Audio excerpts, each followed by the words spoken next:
Solemos pensar en el ojo como si fuera una cámara, ¿no? Como si simplemente capturara fotos del mundo para que el cerebro las vea. Pero la verdad es que esa idea se queda muy, pero muy corta. Dentro del ojo hay algo así como una computadora oculta.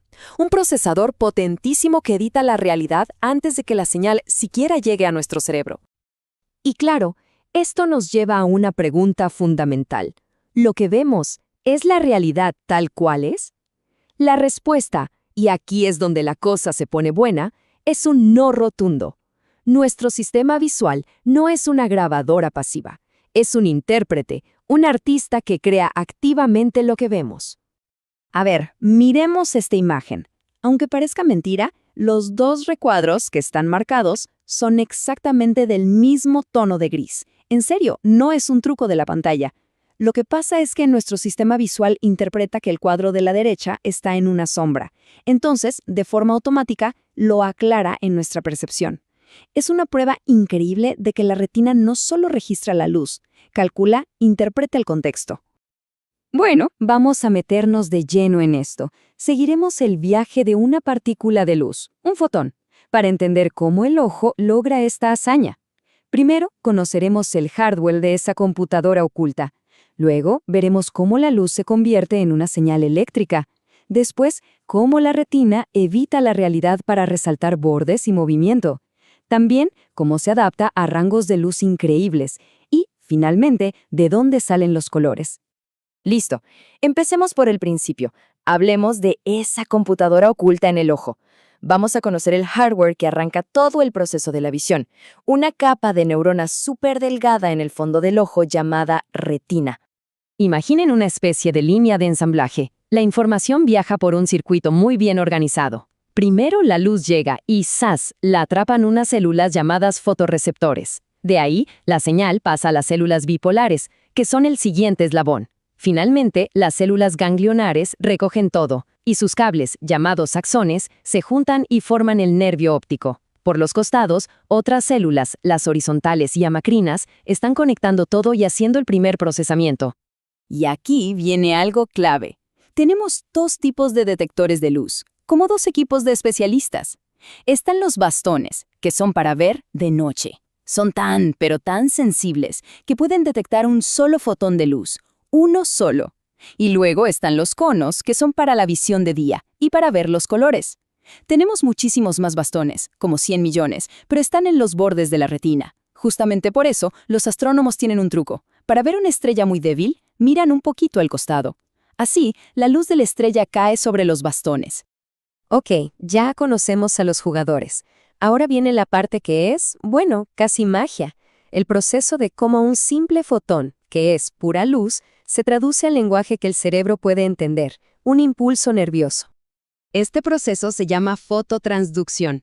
Pasa así. Primero, un fotón choca con una molécula. Ese pequeño golpe provoca una reacción en cadena, como un efecto dominó a nivel químico, pero gigante. Eso amplifica la señal un montón. Luego, la química de la célula cambia y cierra unos canales. Finalmente, ese cambio eléctrico hace que la célula libere una señal química a la siguiente neurona. Y listo, la luz ya es un mensaje. Muy bien, ya tenemos una señal.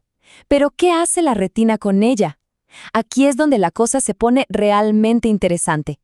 La retina no le manda una foto completa y cruda al cerebro. No, le manda un primer borrador muy editado, con lo más importante ya subrayado. Para entender cómo edita, necesitamos una idea clave, el campo receptivo. Suena complicado, pero es súper simple. Imaginen que cada neurona tiene su propio pedacito de la retina asignado. Ese es su campo receptivo. Solo le importa la luz que cae en ese pedacito y en ningún otro. Ahora, lo genial es que ese pedacito está organizado como un blanco de tiro. Tiene un centro y una periferia. Hay neuronas que se prenden, que se excitan muchísimo cuando la luz da justo en el centro de su campo. Empiezan a disparar señales como locas, como gritando, ¡Hey, hay luz aquí, en el centro! Pero, ¿qué pasa si la luz cae en la parte de afuera, en la periferia? Pasa todo lo contrario. La neurona se inhibe, se apaga, se calla. Es como si dijera, no, por ahí no me interesa. Esta oposición, esta lucha entre el centro que se prende y la periferia que se apaga, es la clave de todo. Entonces, ¿para qué sirve esto? Pensemos. Si una luz uniforme cubre todo el campo, el centro y la periferia, la neurona ni se inmuta. La excitación del centro se cancela con la inhibición de la periferia. ¿Saben qué es lo que la activa al máximo? Un borde, un contraste, un cambio brusco de luz a oscuridad. Porque ahí sí, una parte se activa y la otra no. O sea, a la retina le encantan, le fascinan los bordes. Y para que se entienda la magnitud de esta edición, hablemos de números. En la retina tenemos más o menos 106 millones de fotorreceptores. Son como 106 millones de pequeños sensores capturando datos en bruto. Es una cantidad de información descomunal. Pero, ¿cuántos cables de información salen hacia el cerebro? Apenas 1 millón. Pasamos de 106 millones de entradas a solo 1 millón de salidas. Eso es una compresión de datos de más de 100:1. La retina no envía una foto, envía un informe ejecutivo, muy resumido y enfocado en lo importante. Pasemos a otra función increíble de la retina: adaptarse. Y no es una adaptación cualquiera. El desafío que enfrenta es gigantesco. Se trata de cómo manejamos la enorme variedad de niveles de luz que hay en el mundo. Fíjense en la escala de este problema. Nuestro sistema visual puede funcionar con la poquísima luz de las estrellas y también con la luz cegadora del sol al mediodía. La diferencia de intensidad es de 10.000 millones a 1. 10.000 millones. Ninguna cámara del mundo puede hacer eso sin que alguien le cambie los ajustes manualmente. ¿Y cómo lo logra la retina?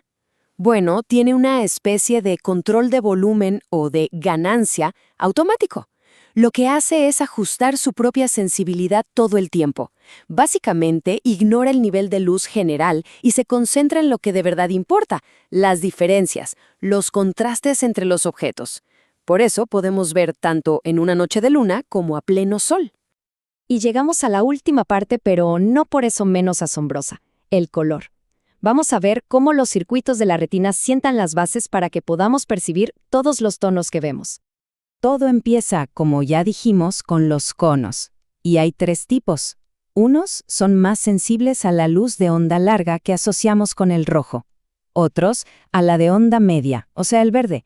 Y los últimos a la de onda corta, el azul. Todo el universo de colores que vemos es el resultado de comparar cuánta señal manda cada uno de estos 3 equipos de conos. Pero la retina va un paso más allá. Conecta las señales de los conos de una forma muy particular. Las pone a competir. Crea canales opuestos, rojo contra verde y amarillo contra azul.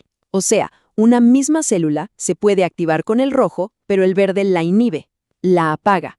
Y esta es la razón por la que no podemos ni siquiera imaginar un color como el verde rojizo. El circuito de la retina desde el inicio no lo permite.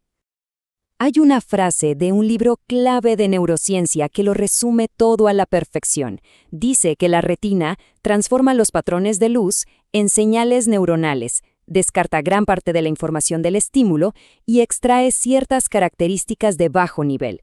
En resumen, y para que nos quede grabado, es un filtro inteligente, no una grabadora pasiva. Así que, la retina hace todo este trabajo increíble y lo que le manda al cerebro es apenas un primer borrador, una versión súper editada y optimizada del mundo. Y eso, claro, nos deja con una pregunta final que da un poco de vértigo. Si todo este procesamiento asombroso es solo el primer borrador, ¿cómo será la versión final? ¿Qué es eso que nuestro cerebro finalmente construye y que llamamos realidad?